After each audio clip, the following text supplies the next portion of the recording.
last meeting of 2020. So before we get into the meeting, I would ask that we have a moment of reflection. And I think being a few days before Christmas, it would be appropriate if in our moment of reflection, we remember all the healthcare workers and nurses and PSWs that work in long-term care, and anybody that is an essential worker and will be an essential worker in the upcoming months ahead with this COVID. It's been a long year for those people, and it's not over yet. So we'll actually, I think it wouldn't hurt us. I think we can stand and have a moment of reflection.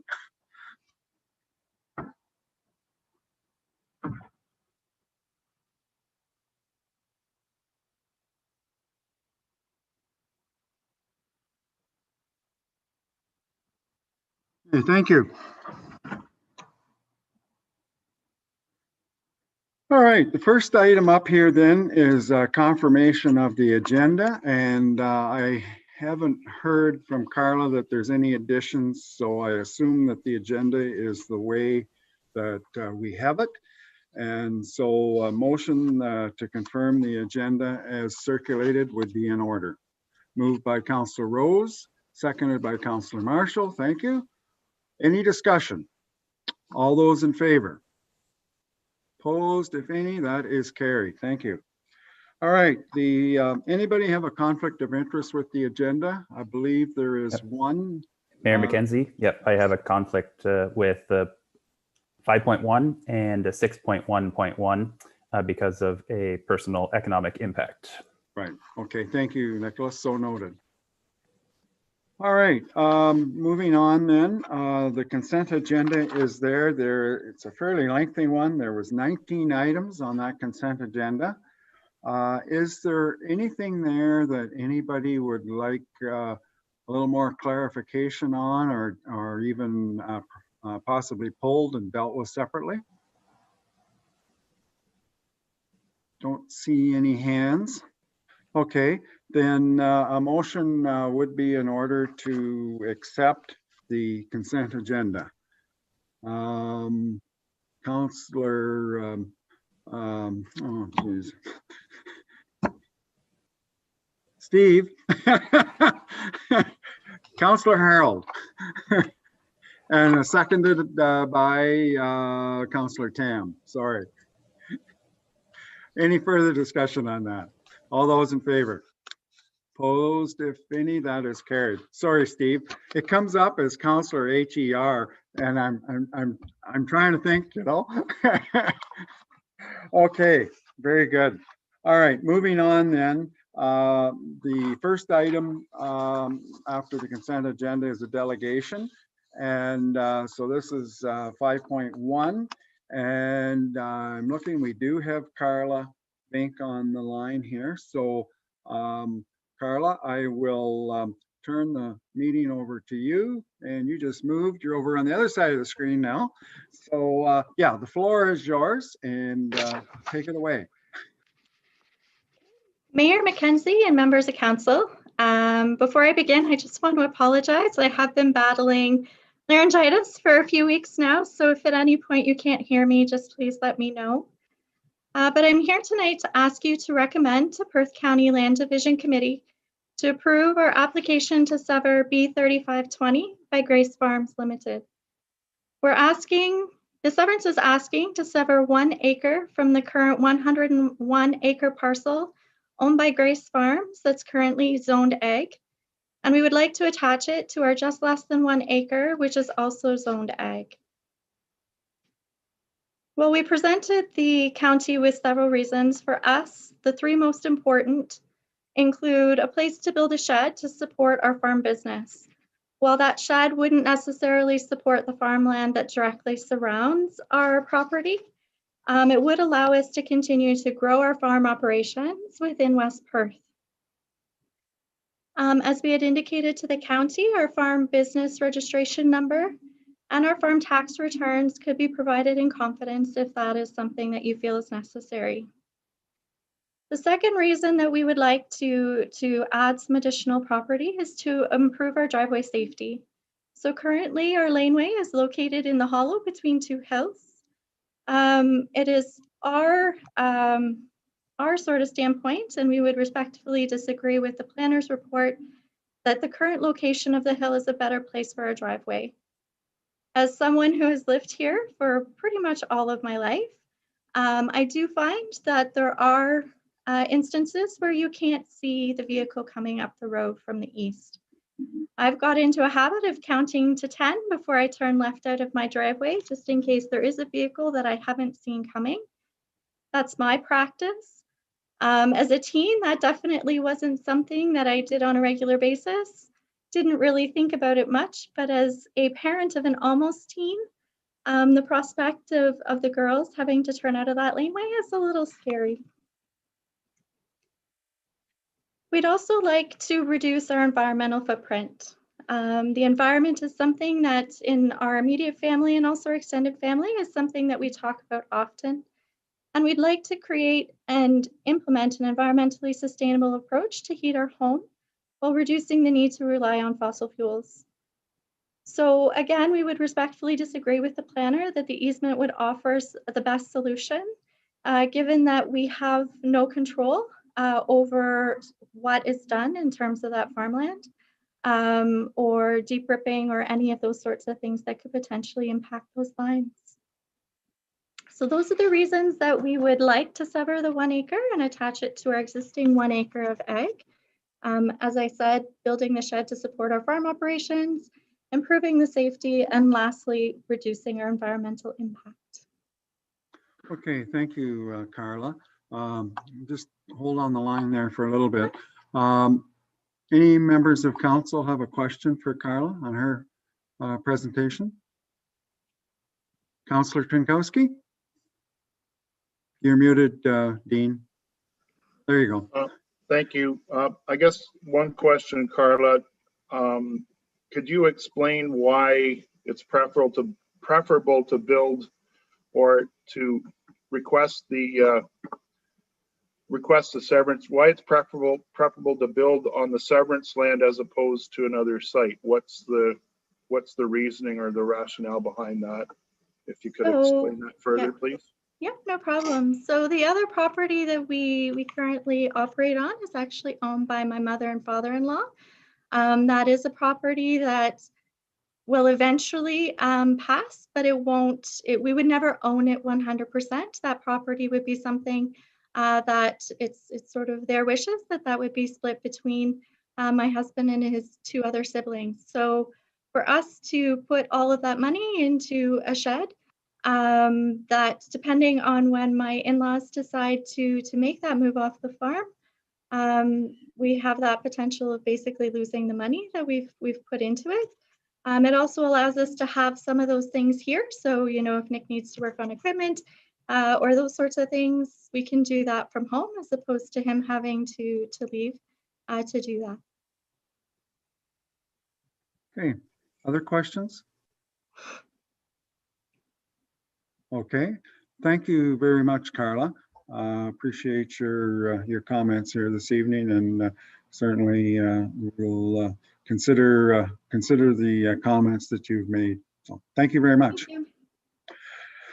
All right, that brings us up to reports, and the first report from Perth County Planning, and I believe Evan is dealing with the first one. It doesn't say on my sheet here, but I think it's Evan is dealing with the first one, and that is the application for consent to sever by Grace Farms. And if I'm wrong and it isn't Evan, you can correct me. Thank you, through you, Your Worship. Just if I could ask Carla to allow me to share my video, I'll appear on screen. There we are. Thank you, Carla. Thank you for the introduction, Mayor McKenzie. Through you, Your Worship, members of council. The county did receive application from Grace Farms Limited. Grace Farms Limited is the owner and applicant of the farm parcel that's located just to the rear of the Vink property. The application number is B3520. And what I'm going to do is I'm going to share my screen and going to jump back and forth a little bit between some of the schedules in my report, just to, if Carla, if I could have permission to just share that.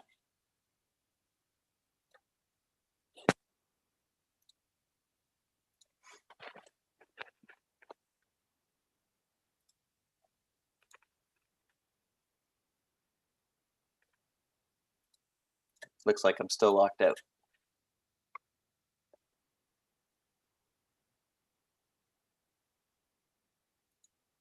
There we go. Okay, can everybody see here? Yep. No, that's good, Evan. That's Great. good. Okay, so the application that's proposed is, again, on behalf of Grace Farms Limited. So two parties are affected by this application.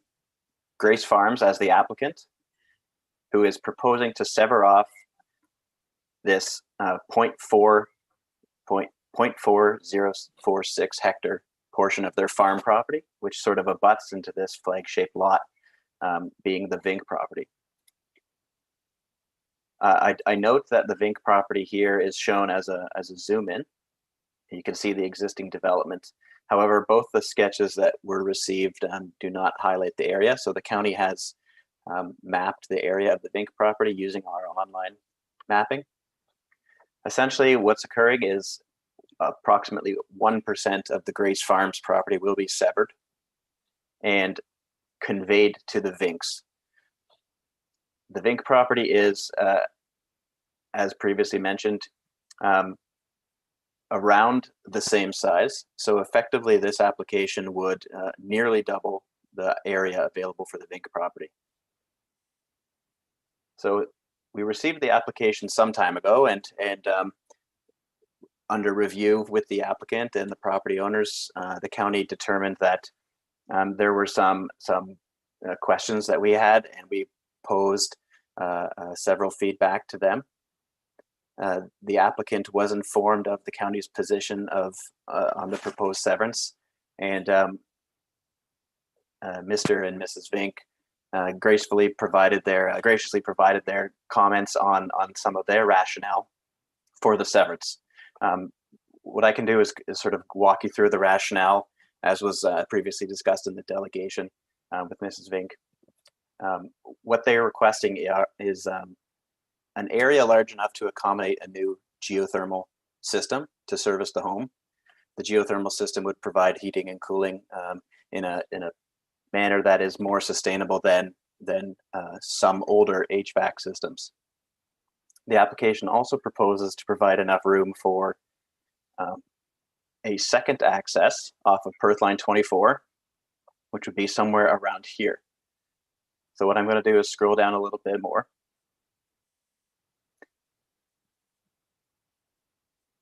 To this drawing. So this drawing was submitted to the county after several rounds of consultation with the applicant. And as my understanding that the Vinks consulted with Grace Farms Limited to discuss sort of what their intention was for the proposed lot addition. So in addition to the geothermal system, they've asked to include enough area for a new entrance off of Perth Line 24 here. They have not proposed to remove the existing gravel driveway, which is here. They're proposing a new drive shed. Certainly in the rural areas of Ontario, large drive sheds are a common sight to see, and they are not a prohibited use on these types of properties. At the back here, you'll see in this little clouded area what's referred to as old barn ruins. So it's the buried foundation components of a barn underneath the cultivated area. And then this is the proposed geothermal system. So note that this is rather large. The Vinks have also mentioned that as part of the lot enlargement, they would like room to build a vegetable garden. I'm going to scroll back up to the air photo here. Sorry for the jumping around. So you can see here, this tractor line, combine line, follows the current edge of cultivation. And the majority of it can fit quite snugly up to against the edge of the property, including the area here where the barn was and the remnants are. And the other piece of justification that came from Grace Farms Limited was to help regularize their boundaries and their farming operations. So by rounding out the corner here, it would make it easier for their farm equipment to navigate around the Vink property. So what I will do is I'm gonna stop the share for now.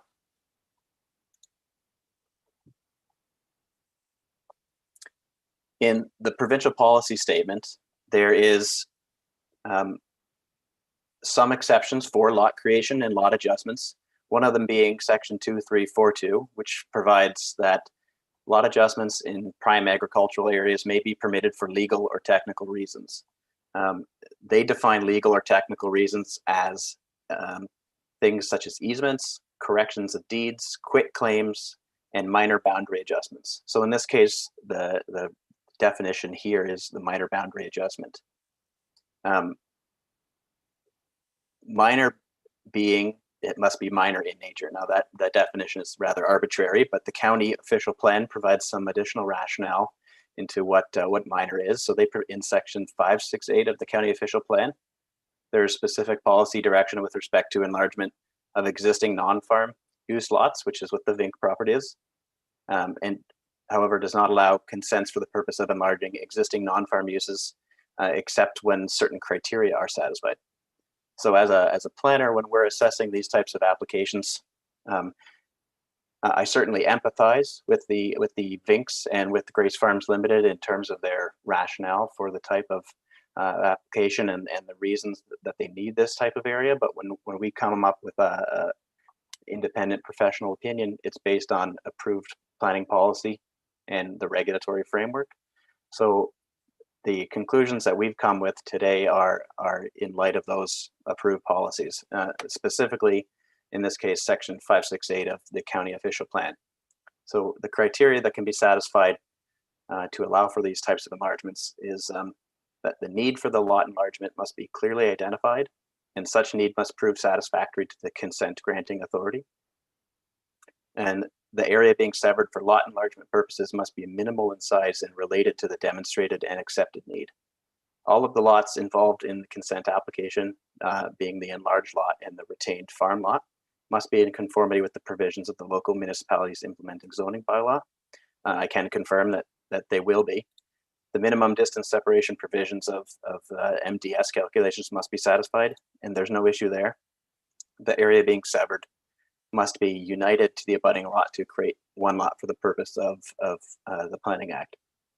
So the conveyance of the land is not the issue. The minimum distance separation is not the issue, nor is the zoning bylaw. The real crux of the matter is whether or not the large or the need for this enlargement is satisfactory to the consent granting authority. So the Vinks have identified their need. In terms of size, the size is effectively doubling the Vink lot, which in the simplest of terms is not considered minor. So while I do appreciate the rationale provided, unfortunately the lot size to accommodate a new geothermal system and a drive shed or a new shed does not play into the policy criteria that's as approved. We did provide, I should note that we did provide to the applicants with an opportunity to revisit the proposed severance in terms of size and siting of a new geothermal system with county staff. The applicant, being Grace Farms, did elect to proceed as currently submitted with the additional rationale. I just would like to read a couple of pieces from my conclusions to help justify where we arose at, or where we came to with terms of our conclusions. So the reserve septic system proposed as part of the application and the geothermal systems are not required to service the existing dwelling, as they're supplementary to existing systems. And the loss of viable agricultural land for regularizing purposes, which is what the Grace Farms Limited had mentioned, is not in conformity with other policies of the county official plan. the proposed area does not appear to be the proposed lot to be severed does not appear to be the minimum area required to facilitate the installation of a new geothermal system. And what I mean by that is, I will share my screen one more time.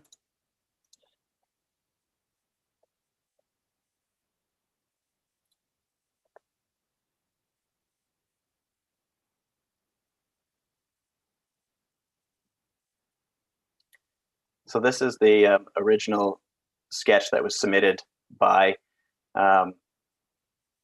Buchanan and Hall, who are geothermal installers.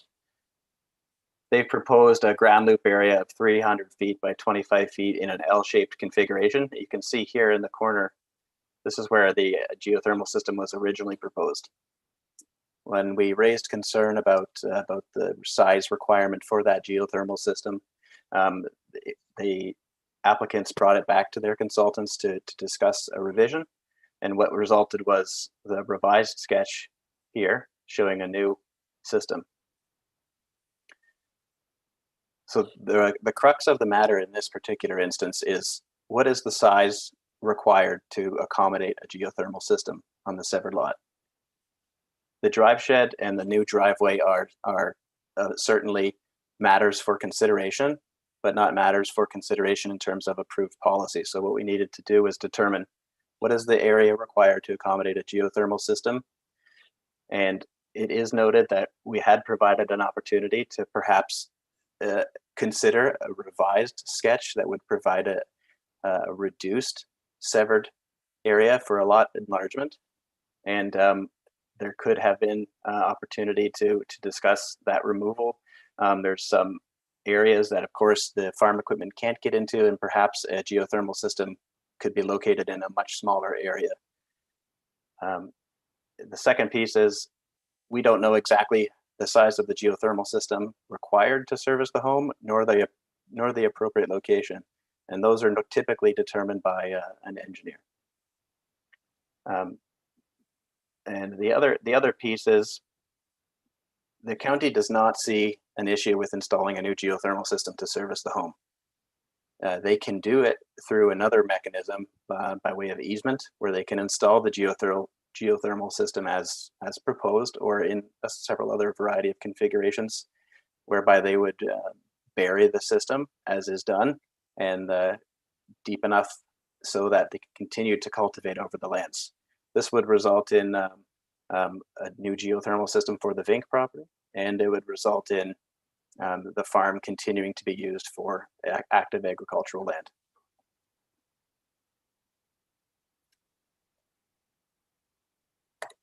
I'll stop my share again. So what we've come to the conclusion is the area proposed for the severed lot is not minor in nature and does not conform to the applicable policies of the county official plan, nor is it consistent with the policies of the provincial policy statement. In terms of the new driveway location, typically what's done in terms of locating a driveway for traffic and pedestrian safety rationale is what's called a driveway sightline distance. So that's taking into consideration topography such as hills, the speed of cars, the type of surface available, asphalt versus gravel, and the proximity of driveways in consideration of those factors. So the further you are away from the hill, typically the better chance you have of seeing a car, and the longer the cars have to stop when it comes to driveways, cars pulling out, people walking. In this instance, the new driveway proposed is in fact closer to the crest of the hill, which would provide a shorter sightline distance. And while I do think that this is an important point for the Vinks, and that they should feel safe exiting and entering their driveway, this is sort of secondary to what's proposed here, which is a severance and a lot addition, which would result in an enlargement. And the rationale for the driveway is rather secondary to what's the larger crux of the issue here, and that's size to accommodate their required needs moving forward. So we have ended on a recommendation for denial in this instance, and that's where I'll leave it with council tonight. I do apologize. It was a little long-winded in this particular instance, but there was significant background that was undertaken with the Vinks, and I certainly empathize with where they're coming from an ownership standpoint, but from a planning policy standpoint, this is how we have to assess things. Okay, thanks, Evan, and no, certainly appreciate you bringing the information that you brought. Totally understand what's going on here. I'll open it up if anybody has any questions for Evan. Councillor Tam?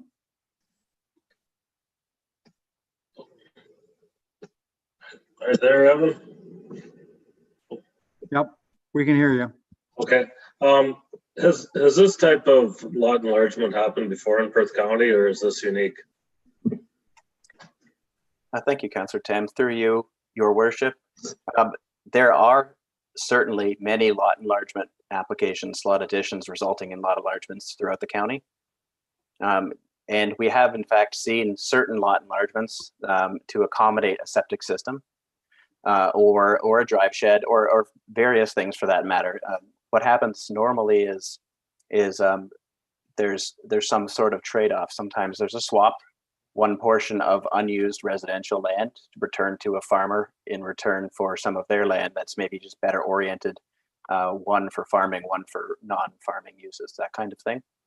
Sometimes it's a portion of land that's not farmable in that it's divided by a natural barrier and farmers can't use it. In other instances, it is in fact minor in nature, and that it's the rationale for what is being required is only that to accommodate the use at hand. And in a planning standpoint, environmental sustainability is certainly a consideration, and the geothermal system would play into that provincial direction.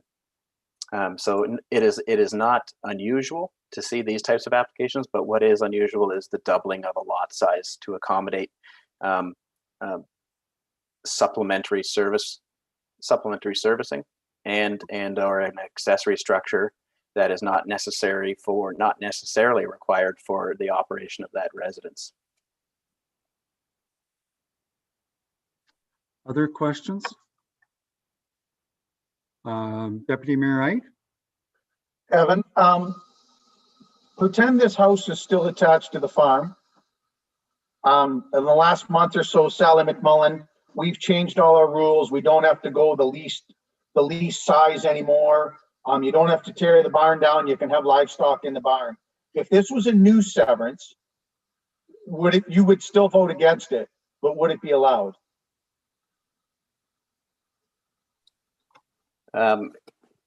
Through Your Worship, thank you, Deputy Mayor. I think are you referring to the shape of the existing Vink property or the shape as is currently proposed? No, just if we talked about just making things square, there's a tree lot on the front. The new policy that we've implemented in Perth County is when I was on land division, we used to carve and cut and chew and stay right close. Now we can square things up. It doesn't matter if it's half an acre, 1 acre, 2 acres, 3 acres. We've eliminated that out of the county land division committee. If it was new and there was no severance at all, and they came with this proposal, would it be acceptable? Is what I'm asking. Sure. What I'm going to do to answer that is I'm going to share my screen one more time. So this is the Vink property here. If this was an application, let's say by Grace Farms Limited, and the application proposed was to sever off the Vink property and what it was proposed now is here, would not be acceptable to the county based on the policy that still stands even through the forthcoming amendment to those surplus farm dwelling severance policies. What is still required is that the house, there be enough area for the residents and enough area for the servicing. So in this case, the hydro line here, the house and the septic system and well. So the well's here, there's a shed, and the septic areas to the rear. So in this case, if they had proposed what is proposed, the recommendation would not be to approve that larger square, but in fact, actually a smaller lot than what's currently existing than the Vink property is now. It would be more like this. You can see my cursor. This tree line here is simply just a tree line. But the new policy would allow the tree line to be incorporated into any new building. I sit on county council, remember? Like they would never cut that tree line off at the front.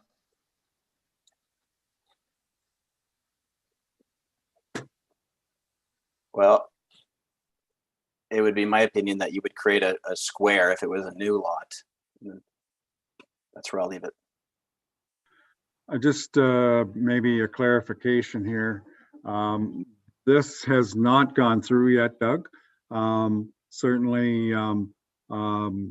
there is some questions amongst some of the other, or at least one of the other municipalities, and particularly with regards to the farm buildings and keeping of livestock. And that's something, if you remember, that Sally said that they were going to discuss with the province, and she really hasn't got an answer on that yet. So we really can't hang a hat on that. But further to your comment, and Evan will be well aware of this, we have certainly severed larger lots than this particular lot over the years for various reasons. And usually kind of the rule of thumb is where the well is, the septic system, and usually you keep in mind a second, the ability to put in a separate or a second weeping system for the septic system.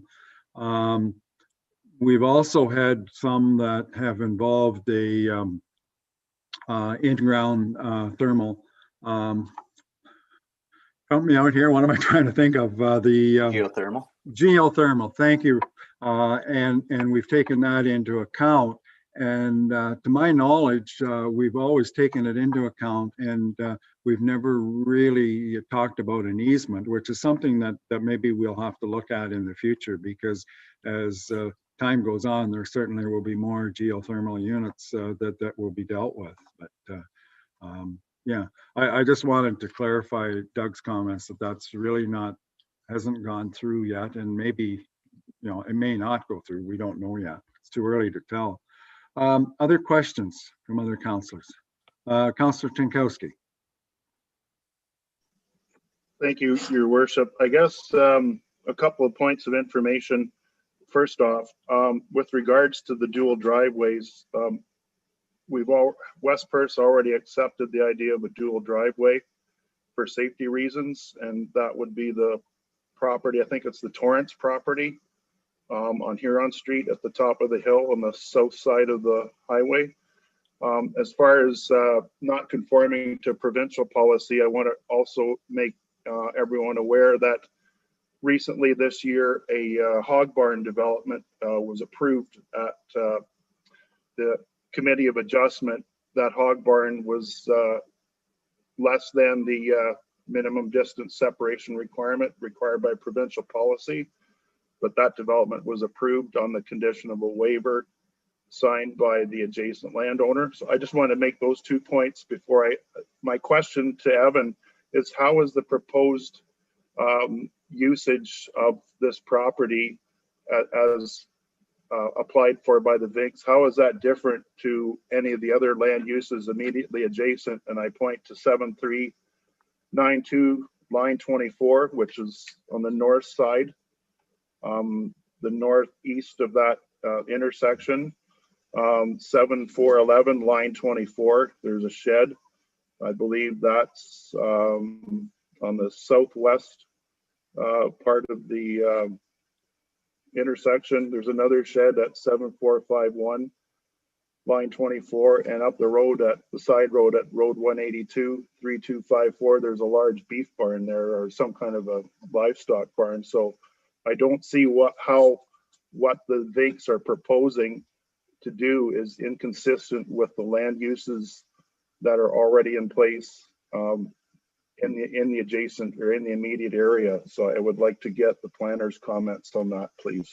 Yeah, thank you, Councillor Trentowski, and through you, Your Worship. And I would tend to agree with you. The uses that are proposed by the Vinks and for Grace Farms are certainly compatible with the surrounding neighborhood. They are not indifferent to other uses abutting the property in terms of a drive shed or a large multi-purpose shed, second access, or a geothermal system in that sense. So you are quite correct there, and we are not in opposition to the uses proposed.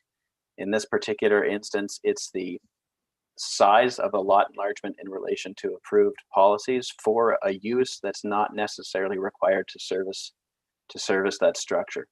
And just to help shed a little bit of light, we are sort of bound by existing and approved policy as is in effect when we write our opinion. We certainly have to take into consideration policies that are proposed, but they are not ultimately the authority on our decision in that sense. And something such as an improved or new septic system to a failing septic system, and where that is located. If there is an existing septic system on a property, for example, the preferred approach is always to replace that in situ, meaning to replace the existing and not create a new area where you would put a separate leaching bed. Land use compatibility is number one in terms of good planning. And so the uses proposed are not inconsistent with those of the surrounding property. It's a matter of whether or not the proposed application meets the criteria for what is considered by the province as technical or legal reasons, and in the county of P as minor. And we need to assess the type of use as a rationale for what is a minor lot enlargement, and in this case, doubling the lot size to accommodate a supplementary service and a accessory structure, and removing active agricultural land to do that is not in conformity with county policy and not consistent with provincial policy. Councillor Trentowski again.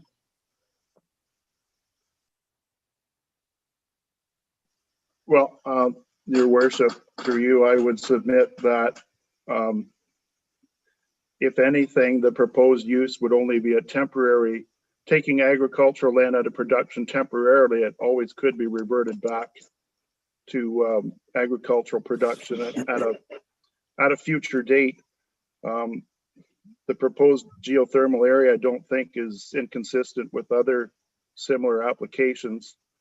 And I would suspect the building inspector would have something to say about the positioning of a new or a future septic system to replace the existing. It looks to me on this diagram that the well and the septic system are probably already too close together. And another point, going back to the discussion of the farm severances that we had prior to the implementation of the original policy in 2016 or 17, people that had concerns about the severances at that time were not in favor of what the planner suggested in his report of gaining an easement through the adjoining property. It was preferable to not have an easement, but rather to consolidate the area needed together into one property and deal with it that way, rather than having to deal with a problematic easement situation that could cause troubles in the future. Thank you. Okay, thanks, Dean. Any other questions? Councillor Rose. If we were to accept this proposal, would this set a precedent that could come back and haunt us later on? Thank you, Councillor Rose. Through you, Your Worship. That is certainly Council's right, is to accept a different recommendation and pass a motion that's against a planning recommendation. What I would just maybe put out there is that there are no precedents in land use planning. Every application must be assessed on its own merit. If it were to go to the LPAT, then any there is no official precedence in planning. That's the simplest answer. In this case, certainly there are land use compatibility considerations, such as Councillor Trentowski pointed out. But in terms of setting a legal precedent, no. Okay, thanks, Evan. Thank you. Councillor Murray. I was just thinking about it and wondering, let's say Grace Farms lived in the house where the Vinks do now, and they would propose to put up a shed and a geothermal unit where it's being proposed by the Vinks. That would be allowed, no problem, by any building official or whatever, simply because it's on their property. Is that correct? Do you understand what I'm trying to say? Yes, thank you, Councillor Murray, and through you, Your Worship. If Grace Farms did own both properties and they wish to install an accessory structure to the farm residents, then yes, they would have within their right to install an accessory structure in compliance with the approved setbacks of the zoning bylaw. And the geothermal system would, again, it would be preference from the county from a planning perspective to locate that based off of an engineer's opinion on terms of size and location. But again, it would be a buried system and should be buried deep enough to accommodate the cropping. So essentially the tractor and combine or what have you can drive over it and cultivate the land without interrupting it. The applicant would need to submit drawings to the municipality, and in that case, that would be a review done at that level. But yes, you're correct. It could occur that way, and a slightly different circumstance if they were to sever a lot would be similar to what Deputy Mayor had suggested, and it would be a surplus farm dwelling severance at that point, assuming that the Grace Farms also owns another farm property. Thank you. Deputy Mayor. I look forward to the end of this, but I also look forward to the next application. We're going to sever 1.8 acres off Van Morsels, which is for approval by, I got Michelle at the bottom. So in one instance, we're approving 1.8 acres, hands down over here, and over here to make 1.9 acres, we're saying can't be done. So I'm going to vote against this when the vote comes, and hopefully it's soon. So in other words, you're saying speed this up, eh, Doug? I do have a question, and Evans may be not going to be able to answer this. And this is something that maybe should have asked Carla when she was on, but how long has the Graces owned this particular piece of property? And it's maybe not a fair question to ask you because I'm not sure. Through you, Your Worship, and to you, I'm actually not sure how long they've owned their farm property.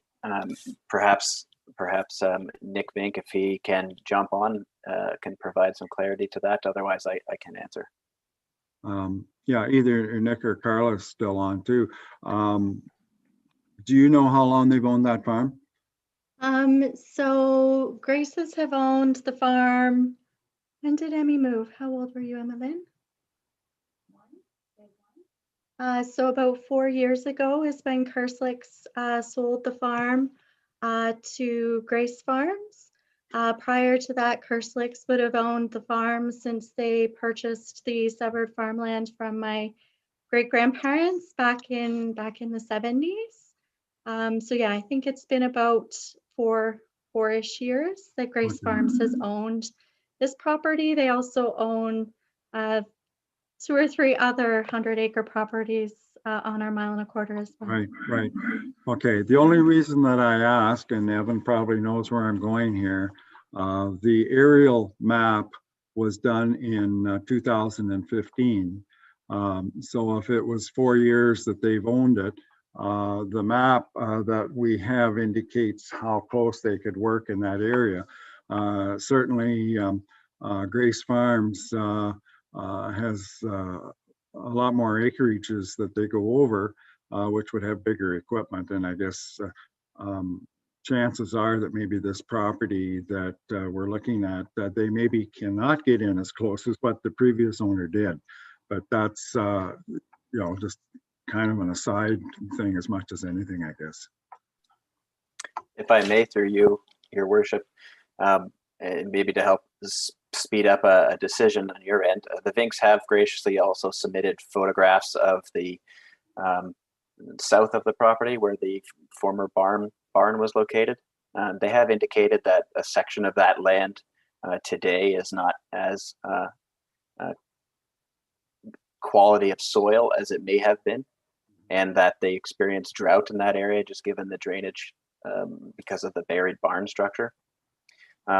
What I can just perhaps as a reminder is council doesn't need to take a hard direction. If they do want to see some sort of compromise, there is opportunity to, of course, approve the severance subject to a reduction in the lot size.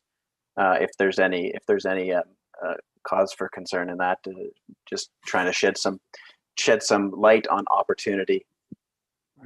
And appreciate those comments, Evan. The other option that we have in dealing with this tonight, I think we have three options, if I understand it right. We can approve, and by approving, we're approving your recommendation not to allow it. We can go against your wishes and say that we want to allow this severance to happen. Or the third option is, if I understand right, we could defer making a decision tonight and request some further information with regards to some information such as geothermal and septic that we don't have at this time. Are those our three options? Yes, through your worship. In the third option, the requirement on the county's perspective is that perhaps there is an opportunity to accommodate a lot addition in this case for a new geothermal system. However, I don't know if there is an area applicable that would accommodate both a geothermal system, new driveway, drive shed, and garden. But perhaps there is an area applicable for a geothermal system, and in that case, we would require an engineer's opinion on the appropriate size and location for said system. I may also add that there's a possible fourth option, being the option to leave the properties as they are, and they accommodate the geothermal system through an easement, which would also be applied for through a consent for an easement. Okay, thanks. So that would be accommodated by accepting your recommendation. That would still be an option, is what you're saying. Yeah, that's correct. Okay, all right. Any other questions? I realize we've spent a fair bit of time on this one, but it's a little more complicated than some of them. So I'm going to read the recommendation, and it is a fairly lengthy recommendation, but I'm going to read it, and then I'm going to look for a mover and a seconder, and we, as I said, we can approve the recommendation, or we can go against the approval, not approve it, in other words, or we can defer for kick it down the road for a little bit more information if you wish. So the recommendation is that we receive the report entitled Application for Consent to Sever number 3520, lot addition by Grace Farms Limited, affecting lands described as Part Lot 25 Concession 9. Save and accept Part 15 on reference plan 44R 3719 of the Hibbert Ward, Municipality of West Perth, 911 number 7377, Perth line 24, and Part Lot 25 Concession 9. Save and accept Parts 14 and 16 on reference plan 44R 3719 of the Hibbert Ward, also of West Perth, dated December 21st and prepared by the consulting planner to Perth County for information.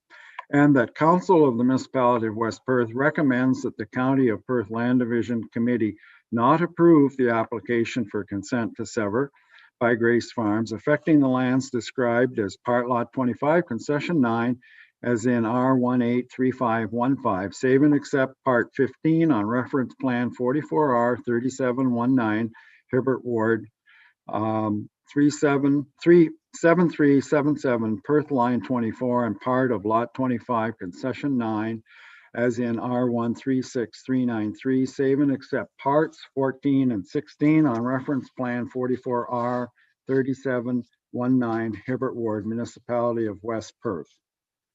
And so at this time, I would ask for a mover and seconder to deal with this recommendation. And don't everybody jump at once. Councillor Matheson.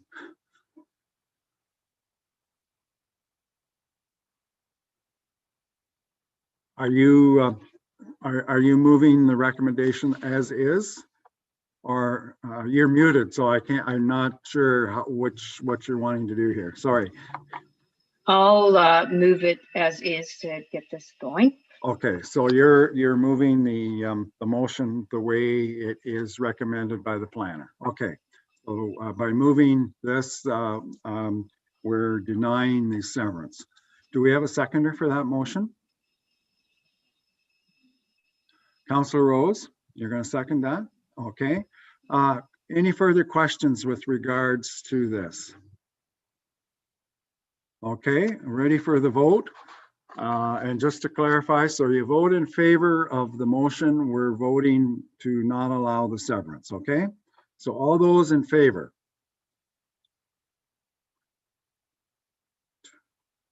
Okay, those opposed? The motion is defeated. All right. Now,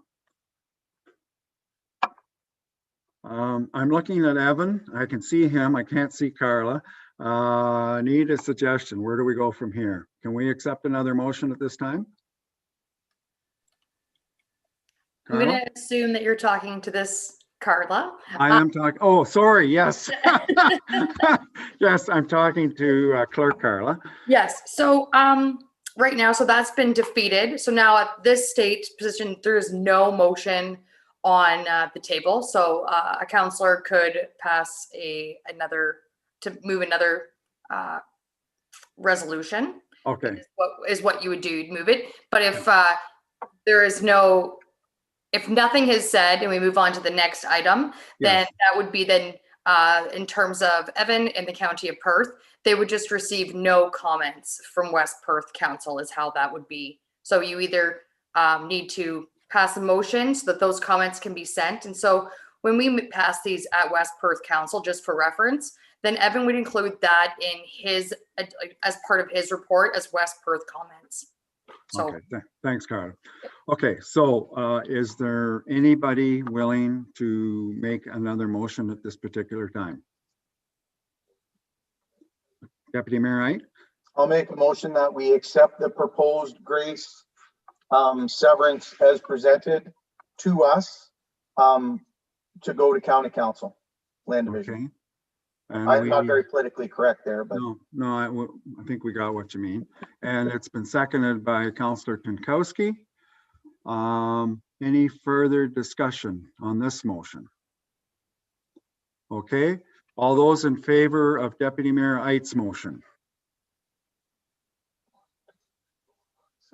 Okay, opposed? That motion is carried. Okay, thank you, Evan. A lot of detail there, a bit of time spent on it, but we do appreciate your input. So thank you. Yeah, thank you. I'm going to stick around and be here to watch Michelle in case there's any additional questions. As both of her and I worked on the file, but she will be presenting. Okay, thank you very much, Evan. All right, the next one, 6.1.2 is an application for consent to sever B50. And it's Van Morsel Farms Limited. And there's Michelle. You're going to take the lead on this one. So the floor is yours, Michelle. Thank you very much. Through you, Your Worship, Mayor Mackenzie. Good evening, members of council. My name is Michelle Baya, and similarly to my colleague Evan Sugden, I am also consulting on behalf of the County of Perth. So the consent application before you, B5020, has been submitted by the agent, Andrew Phillips, who is acting on behalf of the owner, Van Morsel family, of the Van Morsel Farms. The purpose of this application is to sever an existing farm dwelling owned by the Van Morsel family, which has been deemed surplus to the needs of the family's consolidated farm operation. So if Carla will allow it, I will share my screen and just pull up the air photo. You should be able to share it.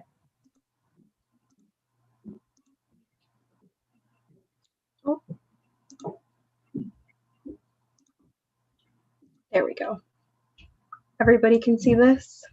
Yep, we can see it now. Yep. Okay, wonderful.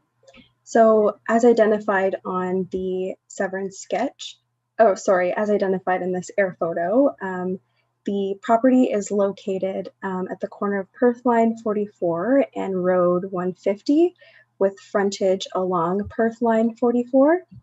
And as you can see, the property is characterized primarily by agricultural land that is suitable for cash crop production. So if we move on to the severance sketch, the property, which is sized at a little over 61 hectares, presently contains a one-story residential dwelling and an accessory structure. Here it's identified as a shop. And so, as I mentioned, the purpose of this severance application is to sever off approximately 0.72 hectares of land containing the residential dwelling, the shop, the septic system, and well, as it's been determined through the owner's farm succession planning to be surplus to their future farming operation needs. As part of the submission of the application, I will pull this up as well, the Van Morsel family submitted a surplus farm dwelling form, which identifies an additional farm property containing a dwelling. In addition, the land that the surplus farm dwelling is situated and the land to which the farm dwelling has become surplus are both located within the County of Perth. The resulting retained land is to continue to be farmed as it's cultivated for cash crops, and the retained lands does not contain any buildings or structures, and it should be noted that it currently does not propose to contain any buildings or structures. Through the county's review of the application, we were looking at the application against the surplus farm dwelling severance policy criteria in the county official plan, and it was found to have no concerns in meeting any of the surplus farm dwelling policy criteria. In addition, public notice of the application was provided and no comments were received from the public. And the application was also circulated to the various applicable commenting agencies, and no comments of concerns were received from agencies.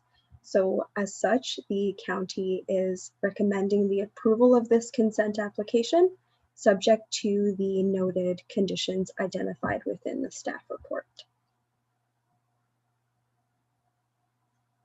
And that concludes my summary of this application. Should there be any questions, myself and Evan are available to take questions. Okay, thank you very much, Michelle.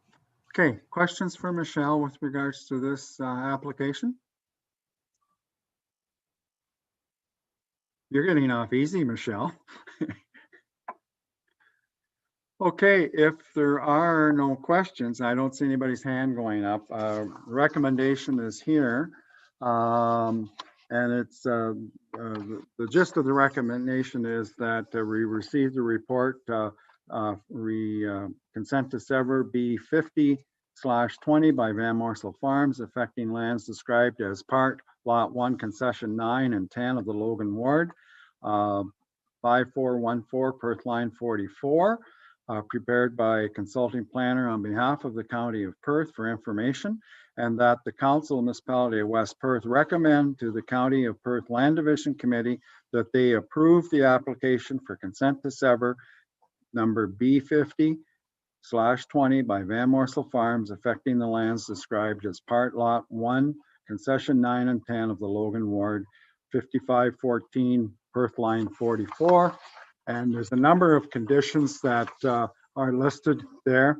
I don't think I'll read all those conditions. We've had that information all weekend, and I'm assuming that everybody has looked at that. So there was actually 8 conditions there. So with your permission, I'm not going to read that, and I don't see anybody nodding, but I hope that meets your approval that we just go ahead. Okay, do we have somebody willing to deal with that? Councillor Chinkowski? Is that a motion that you're in favor? Yes, it is. Okay, and do we have a seconder for that particular motion? Councillor Harold, thank you. Any further discussion or questions with regards to that one? Okay, all those in favor? Opposed, if any? And that is carried. Thank you. Very good, Michelle. See, you did a much better job than Evan. No questions at all. Thank you very much. Okay, moving on then. Next item on the agenda is the chief building official, and it's the November report. So Bob, there we are. I turn the floor over to you. Thank you, Your Worship. Building permit summary for the month of November, just over $2.1 million in construction value, 14 permits issued, and 6 zoning certificates for mortgages and sale of property. Permits are listed. Deputy Mayor Wright, question? What's ACM? I'm sure that's an accessory. Can you just tell me what that acronym stands for? That's an acronym for agricultural, commercial, industrial zoning. So it's a fertilizer facility that an office and lunchroom are being constructed on. Okay, other questions? Councillor Tam?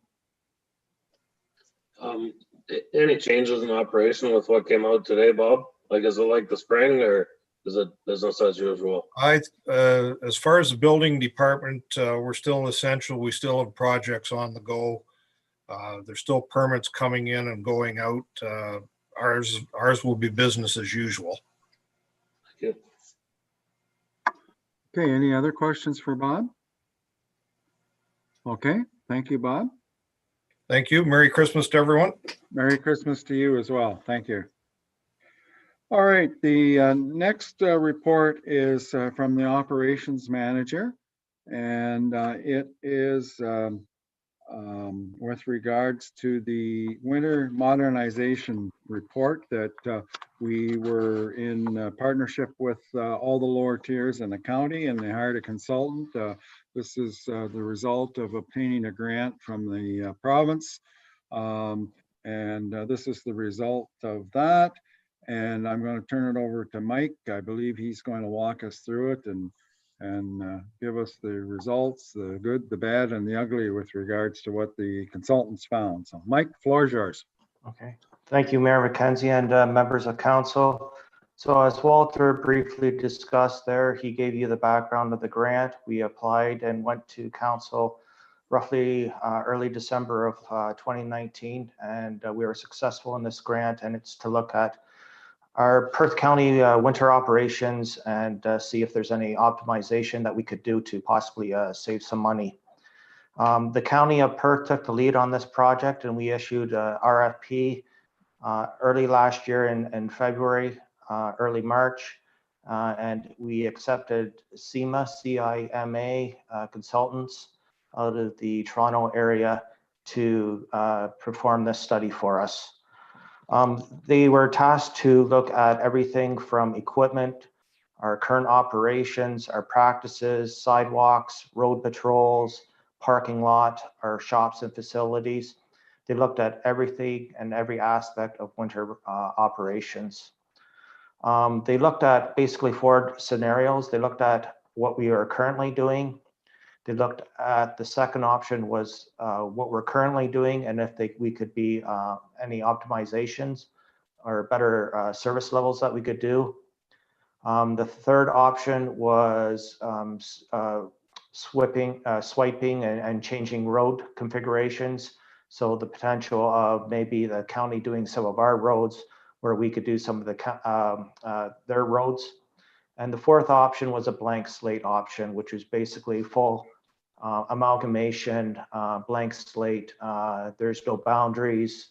It's a free for all. So this report was to be completed and due in early July of this year, but due to COVID, there was 2 extensions. The county received this report in draft form in late November and finalized the report early December. And since then, us road managers and public works staff have reviewed the final report and have met on a couple of occasions and discussed the findings and the recommendations of this report. It is quite detailed. It's well over 250 pages in length. I know it was extremely cumbersome. There's a lot of stuff and material in that report. Hopefully you had a chance to briefly go through it. And I'll just summarize some of the findings for you. The first recommendation was to harmonize all of our levels of service and winter operations planning. For us to do this, the consultant wanted another $80,000 to do this. As council is well aware of, every August or early September, I present to you a winter operations plan. Everyone is going to be using my winter operations planning moving forward. So we've already had this in place for 3 or 4 years. So instead of spending $80,000 on the consultant to do it, they'll be basically copying and pasting our document that we are currently using in West Perth for their own purposes. So that will be done by others. And however, we are in extremely good shape regarding that aspect. They also would like us to harmonize a road salt management plan, and that cost is at estimated for that study is at $40,000. We will not be retaining a consultant to do that. Perth County will be taking the lead on that. Right now, we are currently using the Perth County Road Salt Management Plan. And with our operations plan that we do yearly, we are meeting the guidelines of the provincial guidelines of reviewing our salt use management under that planning document. So the county is looking at revising or updating their salt management plan. Network optimization, there is no impact. The study found out that we're extremely efficient on all of our current routes. So there will be no action taken on that item. Fleet optimization. The study found that West Perth and all of us are really efficient on our equipment and our replacement, and we're in good shape for all the equipment, and that we don't have excessive equipment, that everything is being utilized properly. The property analysts was another recommendation. They wanted another study to be completed at a $100,000 cost. At this time, we are planning on no actions. Everyone that participated in this program has, we feel, sufficient shop space and storage. And plus, this only looked at winter operations. And as you're fully aware, that's only partial of our season. We have other operations that we have to run out of these shops on. They also recommended OGR weather app subscription at $12,000 of cost. That also has no impact on us. We are currently using that form and that document for all of our weather monitoring. And we're also using an additional program called Mesh, and it's all computerized and everything is saved to the cloud. They also recommended us installing some RWIS station throughout the county, and those are $25,000 a piece. And what those are, just to give us more supplementary information regarding upcoming and forecasting of weather. And as of right now, we have access to all the MTOs, RWIS stations, and we feel that it'll be no benefit for us to installing our own when we can piggyback off theirs. Patrolling, we were hoping that they would do a more detailed impact study on patrolling. We feel that this would have been one of the areas where they could have been and found some savings for all of us to do. And right now, we are not planning on doing anything at this present moment. However, the county will be taking the lead, and they potentially are looking at changing their winter patrol operations. Currently, they got away from dedicated patrols, and they potentially might be heading back that way if they have to start doing things 24/7. Webcams was also another suggestion. No impact or no benefit for us that we felt. It's also more supplementary. And then the other recommendations, implementation of automated vehicle logging. So this is basically GIS tracking for all of our fleet. Currently, we are one of the two that are currently not doing this task. It's fairly expensive. And basically it's right now we're doing everything paper log, and all this does is do it computer logging. And if you look at the number of claims that we've had over the last 10 years, I think the total is close to 63,000 claims that we've had. And out of those 3 incidents, 2 of them were involving our own trucks and 1 rollover. So that was the major cost of that insurance and litigation. The big cost savings that the consultant found was the implementation and using a pre-treat and pre-wet salt. We currently do not use pure salt, we do only in Mitchell. And out in the country, we use a 3-to-1 mix. So 3 loads of sand per 1 load of salt.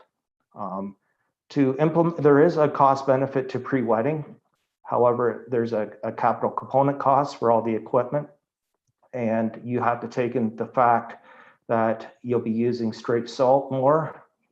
And so that tonnage price is considerably more cost per the sand costs. So the benefit doesn't outweigh. And if you ever were to maintain and look after the pre-wet system, mechanics or staff at the county will tell you that it's extremely hard to deal with and work with this piece of equipment. It's always clogging up, or there's always issues with this piece of equipment. His other cost savings was we call them hot zones. It's areas where we have drifting snow, where we have to make additional trips out there. We identified roughly 10 to 12 hotspots in West Perth. His recommendation to deal with those hotspots, of course, is snow fencing or live fencing regarding planting trees and bushes.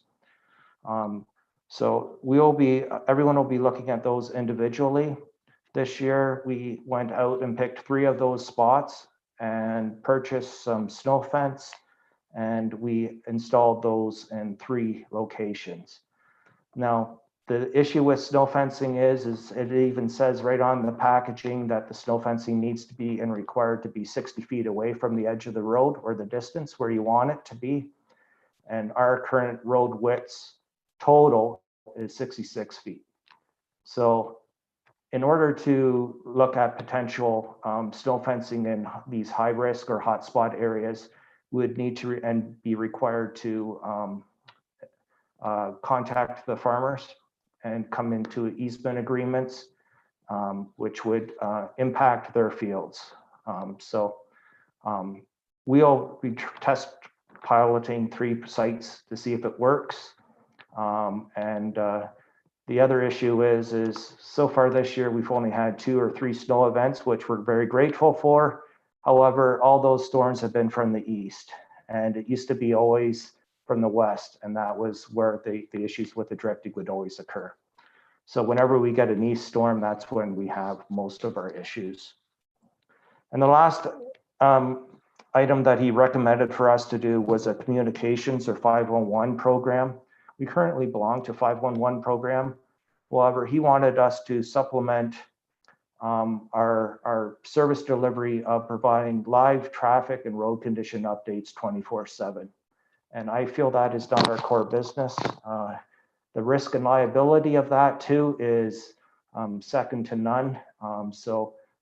We will take that under consideration. However, we will not be providing that level of service just because we physically and are not capable of providing that service of providing live 24/7 road conditions in West Perth.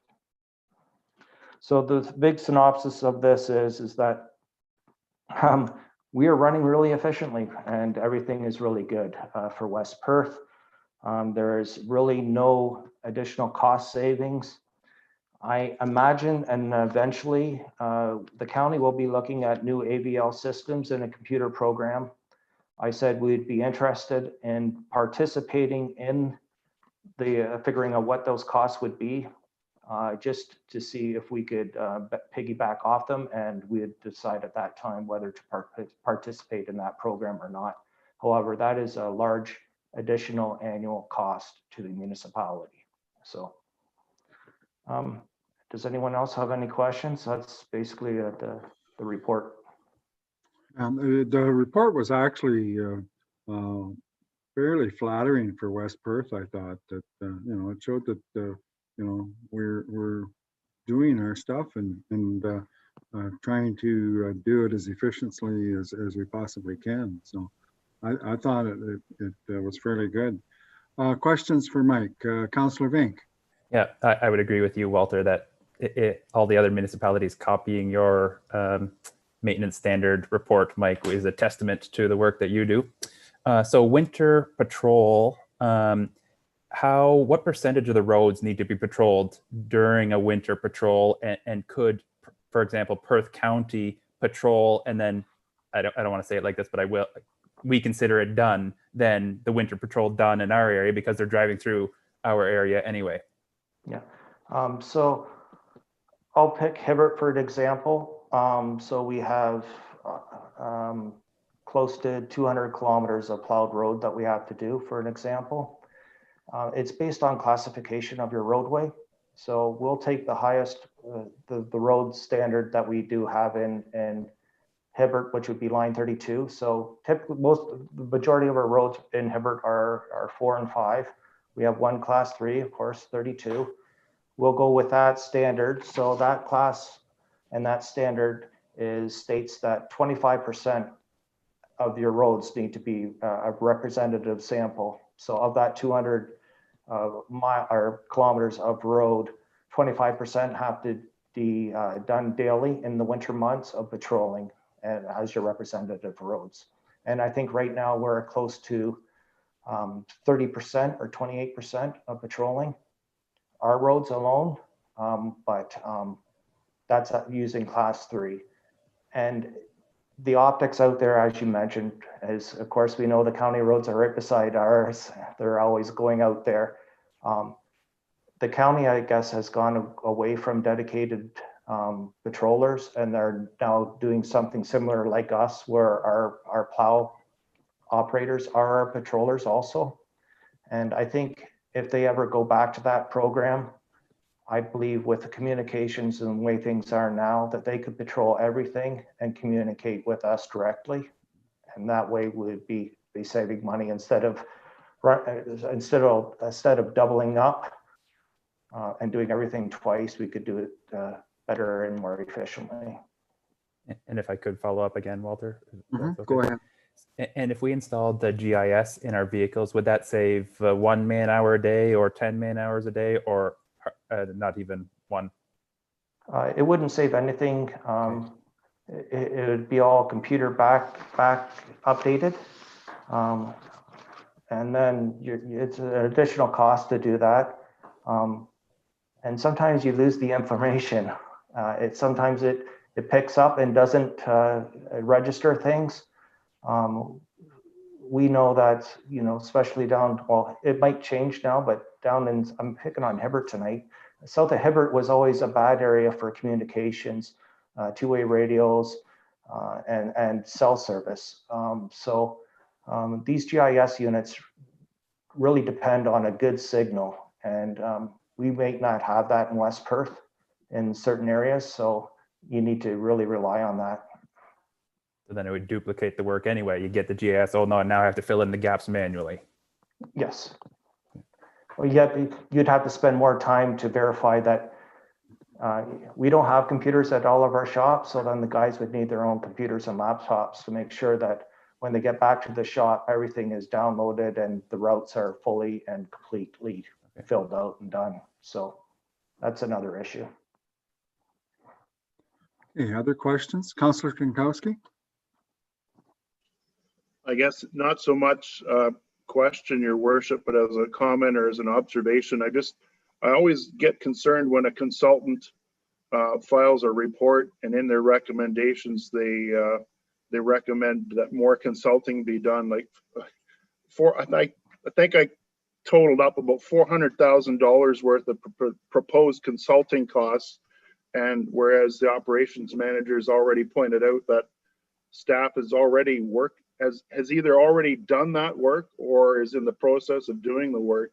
I think it just demonstrates to me that a lot of these proposed consulting costs could really be handled internally. So that was the one takeaway. And the other takeaway, the consultant was proposing reduced levels of service. And I think that's a non-starter for the taxpayers and the citizens. They expect that we get the roads cleaned up and in shape and be ready for use at all times. And a lowering of the level of service would be unacceptable, especially when the consultant was, or the cost for a lower level of service would be the same as they're paying for now, or possibly more in the future. Thanks. Thanks, Dean.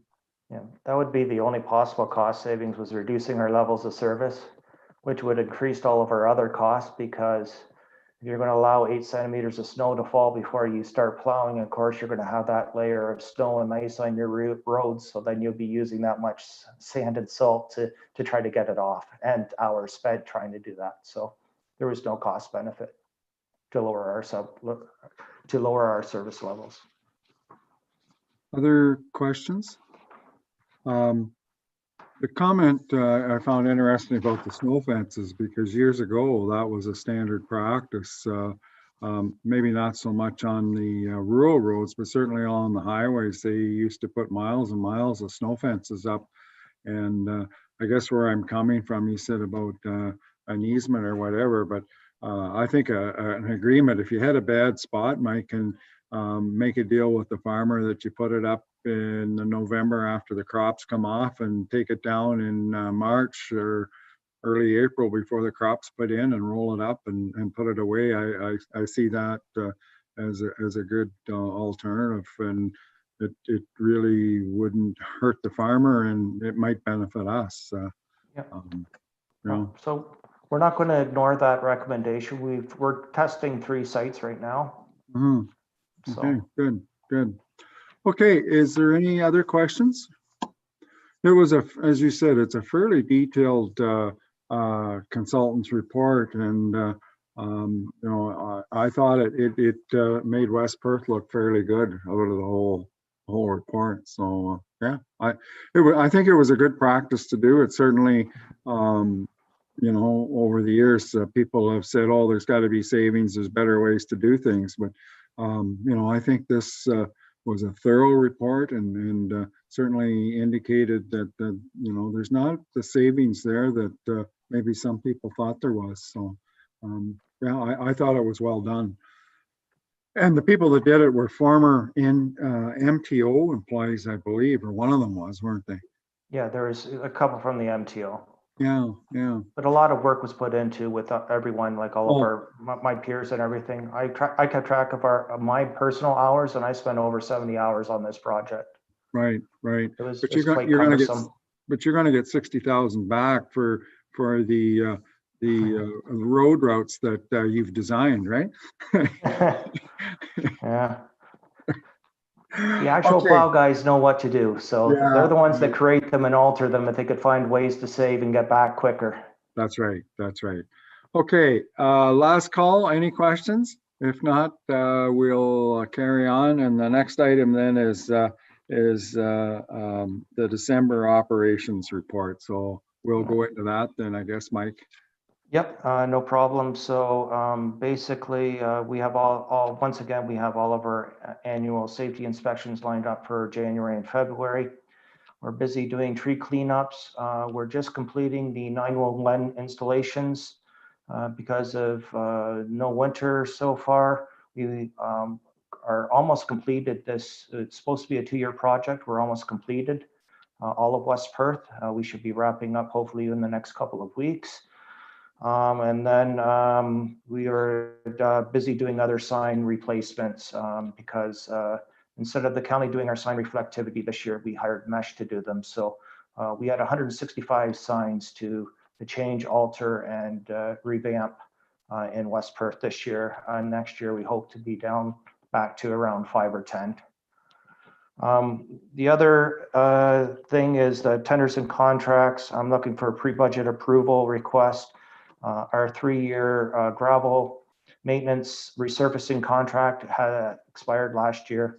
I'm looking for another extension or putting out to tender another 3-year contract with a provisional 2-year provisionals year extensions. So that's my recommendation. Okay, thanks, Mike. Any questions, Councillor Jankowski? I guess, Mike, the one concern that was conveyed to me through the public was in certain roads, certain situations that there's too much gravel from the shoulders is being removed by the snow plows into the ditch and up to, and some maybe even just over the property lines. So I was just wanting to draw that to your attention. I'm sure it's been drawn to your attention probably already. I'm just wondering what can be done to alleviate that situation in the future. Yeah. So of course, with part of minimum maintenance standards, we have to deal with shoulder drop-offs as part of a safety regulation, and it's dealt with in minimum maintenance standards, as I just mentioned, Reg 239-06. So late this year, there was a miscommunication between me and my foreman, and instead of him bringing up the edges at the paved shoulders, he retained the county and he did full shoulder replacement. As we are all aware of, doing it in September and October is not the ideal time. You don't get the full year compaction. There's a lot of farm traffic using or requiring to use those edge of the shoulders. And then of course, our winters are getting earlier and earlier in November. And of course, if they're still soft and we are putting down the edge or the wing, of course, we're going to shoot that gravel into the ditches. So my staff is fully aware that they're not to do this practice anymore. The deadline is August if we need to do any shouldering, and hopefully that'll address the situation because gravel is too expensive to be throwing around. Okay, other questions, comments? Deputy Mayor Wright? Mike, I had a couple years ago, and I can't remember exactly if we talked about this at council.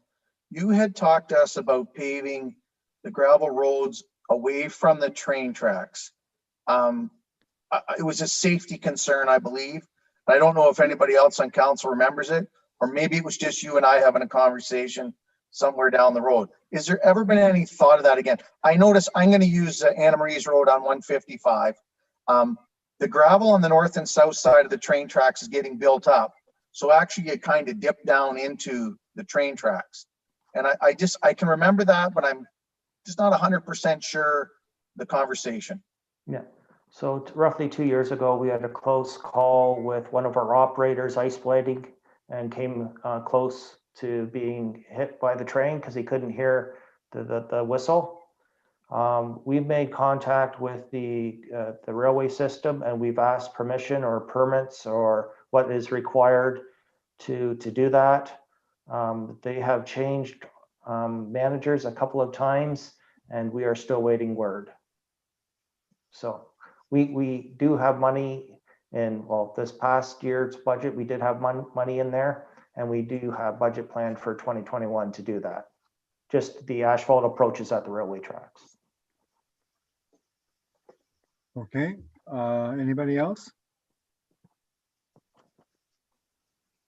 Okay, we do have a recommendation here, as Mike indicated. And the recommendation is that we pre-approve 2021 capital expenditures on tendering for West Perth's annual granular resurfacing contract for a 5-year term.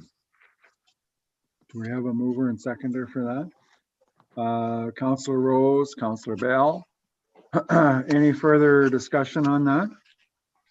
Okay, all those in favor? Opposed, if any? That is carried. Thank you. Good, very good, Mike.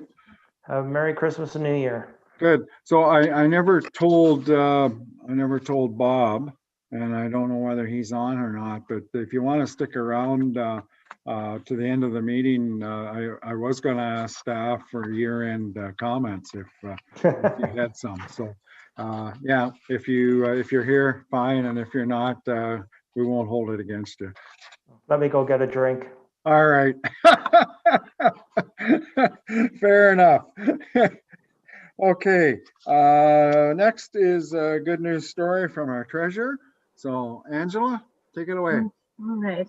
I thought this was a pretty good time with everything going on with COVID and the holidays coming that I'd share how our investments have done. We invested near the start of COVID, about in May. So we've had about 6 months worth of performance. I put one in principal projected note that was tied to the performance of the large cap index.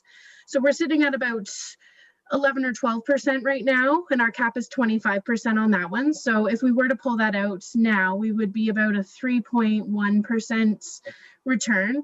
The returns are discounted back. They're 5-year investments, so they're discounted back for the time value of money. So that's why you're seeing this type of return with a cap of 30%.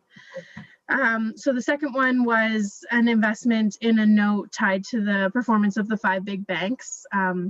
Their stocks went up very recently, and we were able to hit that 30% cap. So we have chosen to cash out, which gives us about an 8.44% return.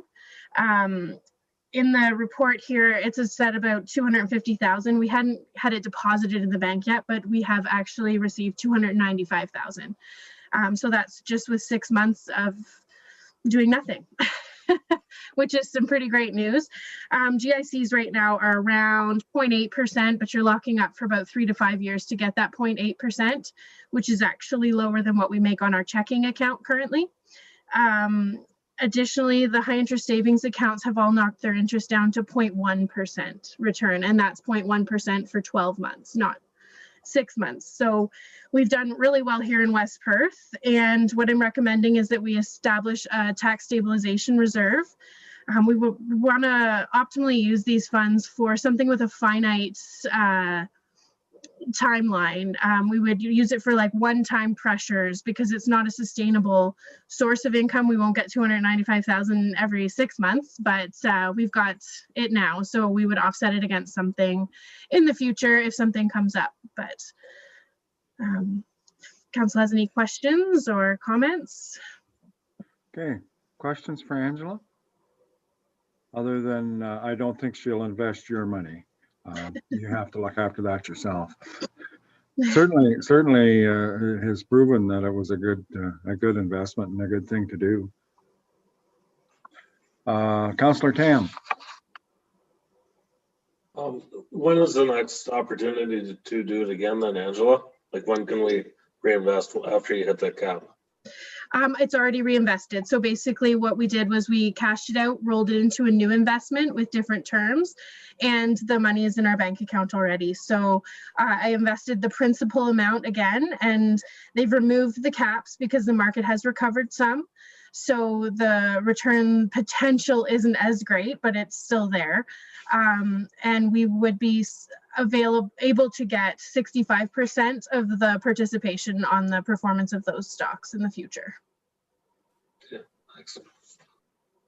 Just when I saw that, what that tells me is that the banks are doing very well through COVID. Certainly, you know, the bottom line is that, yeah, they're doing quite well. Any other questions?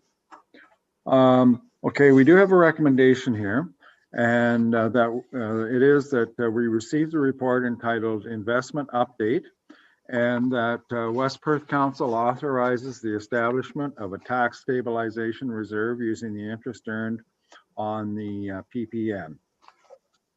Do we have a mover and seconder for that? Councillor Vink and Councillor Marshall. Any questions? Just keep on going, yeah. All right, all those in favor? Opposed, if any? That is carried. Thank you. Thank you. Good. Okay, moving on. Over here. There is a, oh, okay, all right.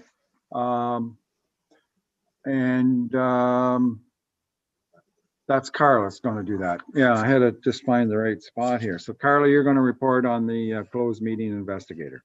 Yes, so this is just a request for council to renew the current agreement we do have in place for the closed meeting investigator. So this is an agreement that we have with all the member municipalities, including Perth County.